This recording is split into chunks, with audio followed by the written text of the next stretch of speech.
big. Call Sweet James.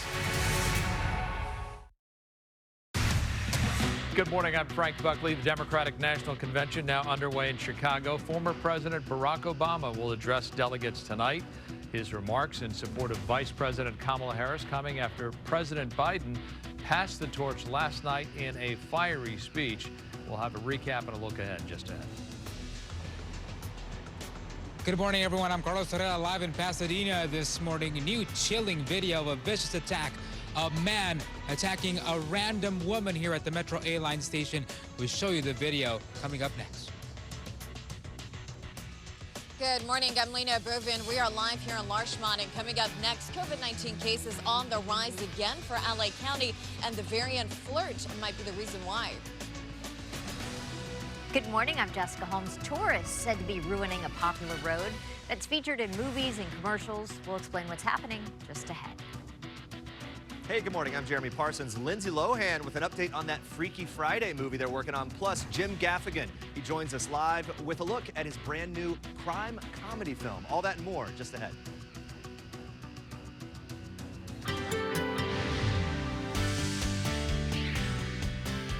Good morning, everyone. Liberty Chan in for Mark Kriske. Temperatures out there are going to rise. It's going to be incredibly hot today, especially in those inland valley spots. We're talking 90s. We're talking triple-digit heat in the Inland Empire as well as the high desert area.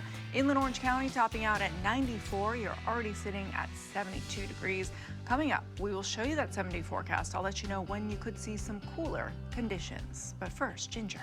We're really hoping that we are going to see some relief for that one outstanding cigarette, but it's not going to happen because this one is going to go, at least for now, from the CHP saying until further notice. And we're talking about the sign that was heavily damaged after a car caught fire, and then the signage caught fire as well. So the 5 freeway, the southbound side of J. Sarah, with the heavy and extensive delays, unusual to see it this busy through Mission Viejo up in towards areas of, say, San Juan Capistrano. I say that because that's usually so quiet, 11 miles per hour. That's decent considering they did have all lanes blocked for a while. But remember, they have to clean it up, they have to investigate it, maybe even repair the sign. 101 freeway, the northbound side, this would be that westbound side right at about Winnetka Avenue. It's just a stall that's in lane. Seems so simple, so calm, so quiet, and yet look at those massive and extensive delays. What happens here? The slowing for you starts all the way in towards areas of Toluca Lake, and then it continues to be slow as you move yourself in towards the real hot Woodland Hills. Eastbound side looking real crowded as well. We're going to watch and keep our eyes on all these things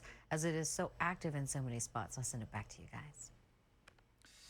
Former President Barack Obama will speak tonight at the Democratic National Convention in Chicago. Last night, President Biden talked about his legacy and tried to make the case as to why Americans should elect Vice President Kamala Harris as president in November. KTLA's Eric Spillman, live in the newsroom with more for us. Eric, good morning. Morning, Frank. You can imagine how tough it must have been for President Biden. This was supposed to be his convention, but instead of accepting the nomination on Thursday night, he gave the opening speech last night, which was delayed because other speakers went long. He handed over the reins to Kamala Harris.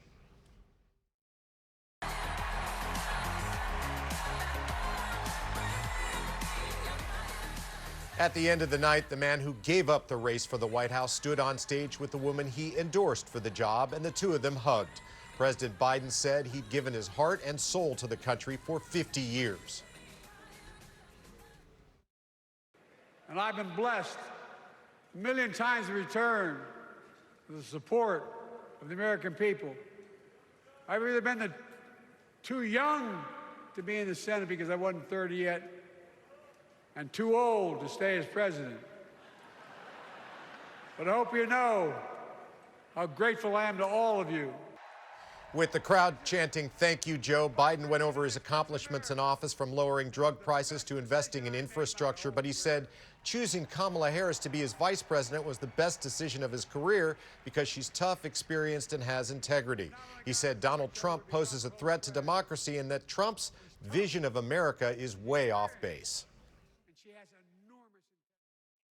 Think of the message he sends around the world when he talks about America being a failing nation. He says we're losing. He's the loser. He's dead wrong.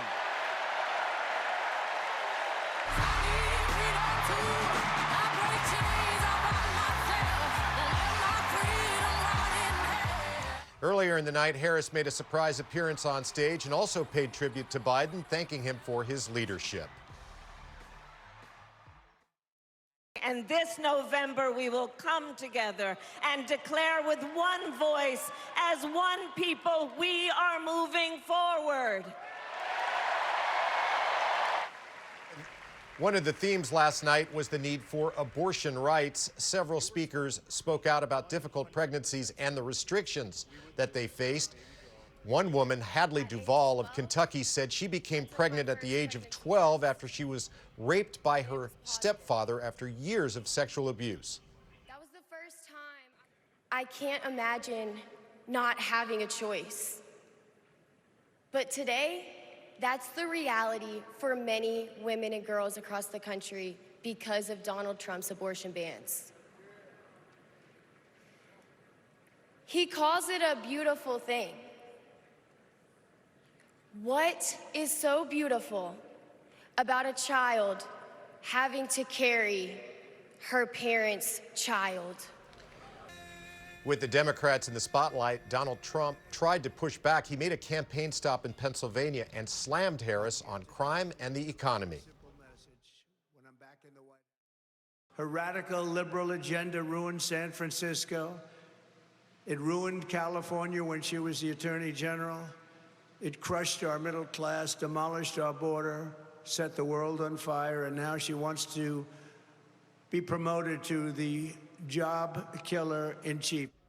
Trump campaigns in Michigan today. Harris will leave Chicago for a rally in Milwaukee, and tonight at the convention, the headline speakers are Barack and Michelle Obama. We'll send it back to you.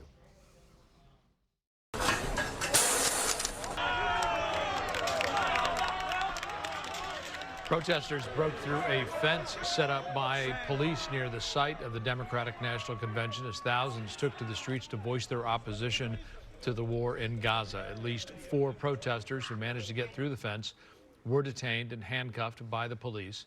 Protesters say their plans have not changed since President Biden left the race. Public health officials say levels of COVID-19 in the state's wastewater has reached a 2-year high as the so-called flirt subvariant is fueling a surge in cases. KTLA's Lena Bovian live now in LA's Larchmont neighborhood with more on that for us. Lena, good morning. Jess, good morning. That's right. It's pretty predictable right this time of year. People are traveling, they're coming back, they're socializing. So we are seeing a summer spike. And according to experts, they say that this flirt subvariant really is the culprit behind it. Right now here in California, we're seeing people who are getting tested at medical facilities. The positivity rate is coming back at 15%. Now, just taking a look at some of these numbers. These reflect the week of August 12 and a pretty big jump compared to about a month ago when the positivity rate in California was at 10.6%. Now, these numbers are still relatively underaccounted, according to doctors, because they say many people either don't test or they test at home and they don't report that they're sick. As of August 11, there was an average of 484 COVID-19 cases a day, and COVID is sending more people to the emergency rooms. In LA County, more than 4% of people hospitalized are there because of COVID. And even though these numbers are going up, we are still lower compared to summers prior. According to the CDC, the flirt strains are subvariants of Omicron, and together they account for the majority of COVID cases in the United States this summer. Medical experts are also looking at the levels in our wastewater. For the 10-day period that ended August 3rd, coronavirus in Los Angeles County wastewater jumped to 76% of last winter's peak, up from 54% for the 10-day period that ended July 27. This summer's wave is actually shaping up to be particularly long-lasting. California has seen high, or quote, very high levels of coronavirus in its wastewater for the last 10 weeks. And of course, people over the age of 65, those with weak immune systems, are still considered the most vulnerable. Doctors say the vaccine is still the best bet. Now, back out here live, even though the vaccine does not necessarily prevent you from getting the infection, it does minimize the symptoms. I'm Lena Bovian reporting live here in Larchmont, KTLA 5 News. Alina, thank you. A popular desert festival is not so popular this year. Tickets to Burning Man have not sold out for the first time in 13 years. You'll recall bad weather the last 2 years put a damper on the event. Last year, there were heavy rains that caused flooding and muddy conditions that snarled traffic. Year prior, there was extreme heat. That's likely why tickets have not sold as robustly as years prior, but officials say economic factors could be playing a role as well. Burning Man is an annual festival of self-expression, art, and community that's held in the Nevada desert. It is set to begin on Sunday and last through September 2nd. Jess, did you get your tickets yet? That would so not be the place for me. Not saying I would stand out like a sore thumb, but I might. Well, especially when the weather is, you know, torrential downpours. Outdoor facilities, yeah. mud. If there are any facilities. If there are any facilities, I'm out. It's all self-expression. Yes, yes. All right, it's going to be a hot one out there. We are cranking up the heat across Southern California today. Temperatures well above the average. Right now, as you take a look outside, we are seeing some hazy sunshine. We will see a lot of sunshine today. Right now, temperatures look like this in downtown LA. 71 degrees, that's 1 degree warmer than it was at this time yesterday, and the winds are relatively calm right now. Yesterday, we were hot. We hit 91 degrees. Our average is 84, so we were well above the average, nowhere near that record that we set back in 1885 of 106 degrees. But today, we'll see temperatures even hotter in downtown Los Angeles. Wind advisory has been posted for tonight and tomorrow night. This is for the Santa Barbara County coast, so maybe you're traveling along the 101, driving through Gaviota, you will run into those gusty sundowner winds this evening, so just keep that in mind. Not much of a marine layer because we do have some high pressure and control the situation, but things are going to change. We'll have a much deeper marine layer on Thursday morning, actually Wednesday night into Thursday morning, I should say, and it looks like most of the area will be shrouded with cloud cover because we do have a strong low pressure system that's going to drop down from the north. That is some good news because temperatures are also going to go down. Not today, though. We're going to rise today. 89 degrees this afternoon in San Diego, 81 in Santa Barbara, 98 degrees in Bakersfield, 110 degrees in Las Vegas. All right, 7-day forecast. It looks like this. 94 degrees today.